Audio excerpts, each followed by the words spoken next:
আজি আমাক কিবা চেকিং দিছে নেকি বোলে খবৰ দিছে আমি মাহেকীয়া দি থাকো যে প্ৰশাসনৰ এই ব্যৱস্থা বন্ধ হ'ব লাগে এই ব্যৱস্থা যদি বন্ধ নহয় মই বিধায়ক হিচাপে নেথাকো কোনো ধৰণৰ কম্প্ৰমাইজ নহ'ব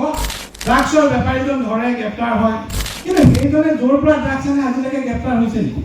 ছেকেণ্ডজন মানুহ আজিলৈকে এৰেষ্ট হৈছে নেকি বা য'ত গ'লহেঁতেন তাত এৰেষ্ট হৈছে নেকি বিশেষকৈ আবকাৰী বিভাগত অনুৰোধ জনাওঁ দৰকাৰ হ'লে আপোনালোকৰ ড্ৰাইভাৰবিলাক চেঞ্জ কৰক পুলিচে ড্ৰাইভাৰ চেঞ্জ কৰক কিন্তু সিহঁতে ইমানেই বদমাছ যে ড্ৰাইভাৰটোক মাহেকত ২০০০ টকা দি থয় পুলিচ আহিব নেকি খবৰ দিব এতিয়া এনেকুৱা ঘটনা ঘটিছে মই কিছুমান কথা ক'বলৈ লোকধাত নকৰোঁ মোৰ কোনো কাৰণ পাবলৈও নাই হেৰুৱাবলৈও নাই সিদিনা এটা বিভাগৰ বিষয়া আমি জনালোঁ যে কালিলে আপোনালোকে সৰুপথাৰ অঞ্চলৰ অবৈধ যিখিনি ডাম্পাৰ আছে ডাম্পাৰখিনি আপোনালোকে চেক কৰিব নেক্সট দিনা ৰাতিপুৱা ডাম্পাৰ এখনৰ মালিকে মোলৈ ফোন কৰিলে যে দাদা আজি আমাক কিবা চেকিং দিছে নেকি কৈছোঁ কওকচোন কি আছিলে বোলে খবৰ দিছে আমি মাহেকীয়া দি থাকো যে গতিকে আমাক খবৰ দিছে আজি আমাৰ গাড়ী নচলাবলৈ কৈছে প্ৰশাসনৰ এই ব্যৱস্থা বন্ধ হ'ব লাগিব মই যেতিয়ালৈকে বিধায়ক থাকিম এই ব্যৱস্থা বন্ধ হ'ব লাগিব এই ব্যৱস্থা যদি বন্ধ নহয় মই বিধায়ক হিচাপে নেথাকো কোনো ধৰণৰ কম্প্ৰমাইজ নহ'ব যোৱা 5 বছৰ উন্নয়নৰ কাম কৰিলোঁ এই 5 বছৰ উন্নয়নটো থাকিবই সমাজ সংশোধন আৰু সমাজ সংস্কাৰৰ কাম এই 5 বছৰ হ'ব অসমৰ ভিতৰত সৰুপথাৰ আদৰ্শ আমি ড্ৰাগছৰ বেপাৰী ধৰা নেদেখো জানো দেখো নহয় ড্ৰাগছৰ বেপাৰীজন ধৰে গ্ৰেপ্তাৰ হয় কিন্তু সেইজনে য'ৰ পৰা ড্ৰাগছ আনে আজিলৈকে গ্ৰেপ্তাৰ হৈছে নেকি সৰুপথাৰ ড্ৰাগছ আজি 40 কোটি টকাৰ ড্ৰাগছ ধৰিছে সেই 40 কোটি টকাৰ ড্ৰাগছ য'ৰ পৰা আহিছে নেক্সট তাৰ পৰা ছেকেণ্ডজন মানুহ আজিলৈকে এৰেষ্ট হৈছে বা য'ত গ'লহেঁতেন তাত এৰেষ্ট হৈছে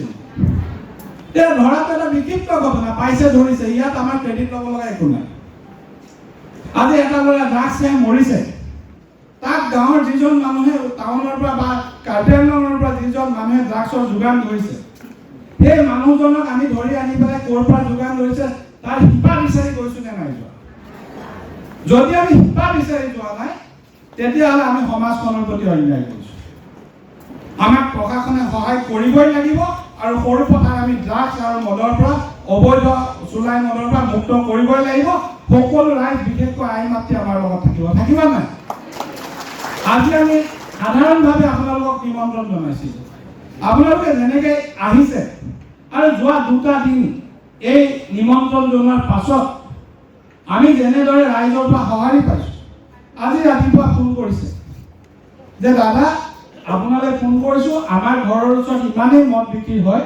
যে আমাৰ দাদাই মদ খায় আৰু মোক মানে যিজনী ছোৱালী স্কুল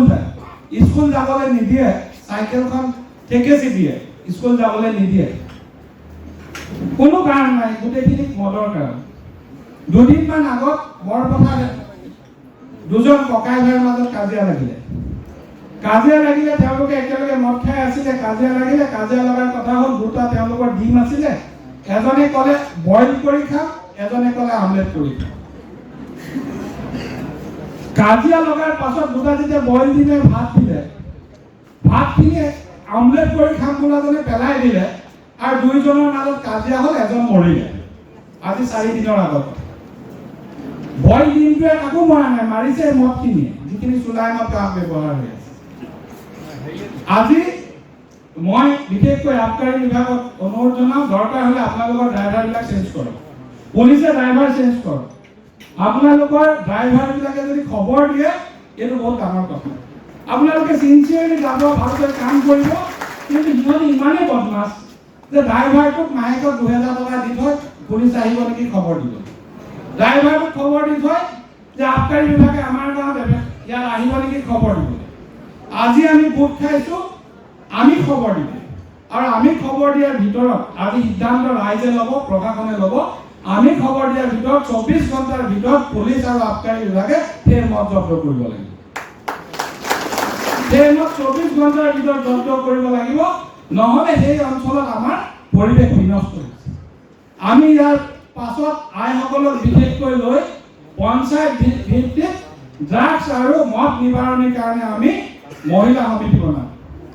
আমি বা সচেতনতা সৃষ্টি কৰিবৰ কাৰণে আমি কমিটি বনাম, তাৰ পাছৰ পৰ্যায়ত আমি ৱাৰ্ড পৰ্যায়ত বনাম বা গাঁও পৰ্যায়ত বনাম। আমাৰ সৰুপথাৰ সমষ্টি অসমৰ ভিতৰত প্ৰথমটো সমষ্টি হ'ব লাগিব, যিটো সমষ্টিত অবৈধ সুৰা এক বিন্দু নাপায়, তেনেকুৱা সমষ্টি হ'ব লাগিব। মদে যেনেদৰে আমাক সমাজখন ধ্বংস কৰিছে, এটা অনুষ্ঠান পাতিব নোৱাৰে।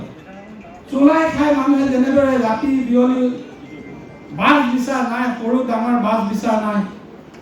এই পৰিৱেশৰ পৰা আমি মুক্তি পাব লাগিব। এইখিনি কামৰ দায়িত্ব আমি সকলোৱে ল'ব লাগিব। বহু ক্ষেত্ৰত মোক সিদিনা ক'লে, মই খোলাকে ক'ম কিছুমান কথা, যে ভিডিপিক খবৰ দিবলৈ ক'লে দিগদাৰ, ভিডিপিৰ মানুহকেইটা নিজে মদ খায়, গতিকে তেওঁলোকে খবৰ নিদিয়ে। মই কৈছোঁ আজি ভিডিপি মাতিব নালাগে, অংগনবাড়ী আশা কৰ্মী আৰু গাঁওবুঢ়াসকলক মাতক। আৰু বিশেষকৈ অংগনবাড়ী আশা কৰ্মীয়েতো মদ নাখায়, গাঁও প্ৰধানসকলে সংকল্প লওক, যদি আপোনালোকে কেনেবাকৈ মদ খায়, আপোনালোকে 14,000 টকীয়া চাকৰি কৰি আছে, সেই চাকৰি যাবৰ কাৰণে গাঁৱৰ ৰাইজে লিখি দিব লাগিব। কোনো গাঁও প্ৰধানে মদ মুখত ল'ব নোৱাৰিব, কোনো চৰকাৰী বিষয়া কৰ্মচাৰীয়ে মদ মুখত ল'ব নোৱাৰিব, সেই সিদ্ধান্ত আমি ৰাজহুৱাকৈ দিছোঁ। আইনত আছেনে আমি নাজানো, কিন্তু চৰকাৰী বিষয়া কৰ্মচাৰী গাঁও প্ৰধান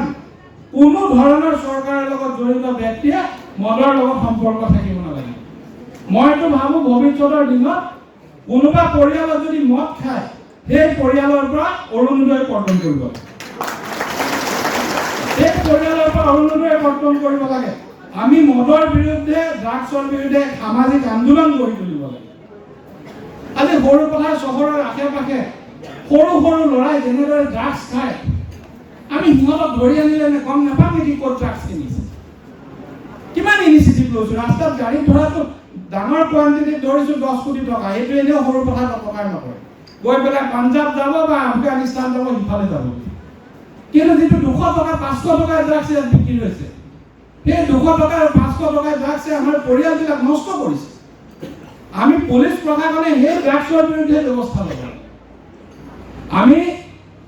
আজি আমি পুলিচক এটা প্ৰতিশ্ৰুতি দিওঁ, আমি ইয়াত থকা প্ৰত্যেকজনে আপোনালোকৰ যেনেকৈ ইনফৰ্মাৰ থাকে, আমি ইনফৰ্মাৰ হিচাপে কাম কৰিম, চ'ৰ্চ হিচাপে কাম কৰিম, কিন্তু তাৰ পাছৰ কামখিনি পুলিচ প্ৰশাসনৰ হ'ব লাগে।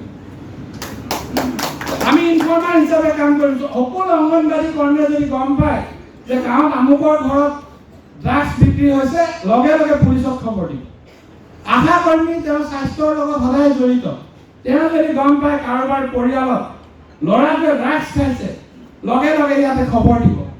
ক'ৰবাত যদি মদৰ ব্যৱসায় হৈছে, খবৰ দিব। মই সমজিলা প্ৰশাসনক অনুৰোধ জনাওঁ যে হেল্পলাইন নম্বৰ দিয়ক, এটা নম্বৰ থাকক, তাত খবৰ দিব। খবৰ দিয়াজন যিহেতু আমাৰ চৰকাৰৰ লগত জড়িত অংগনবাড়ী আশা বা গাঁওবুঢ়া, তেওঁলোকে মিছা খবৰ নিদিয়ে। গতিকে তেওঁলোকে সঁচা খবৰ দিব আৰু সঁচা খবৰৰ ভিত্তিত তাৎক্ষণিকভাৱে ব্যৱস্থা ল'ব লাগে।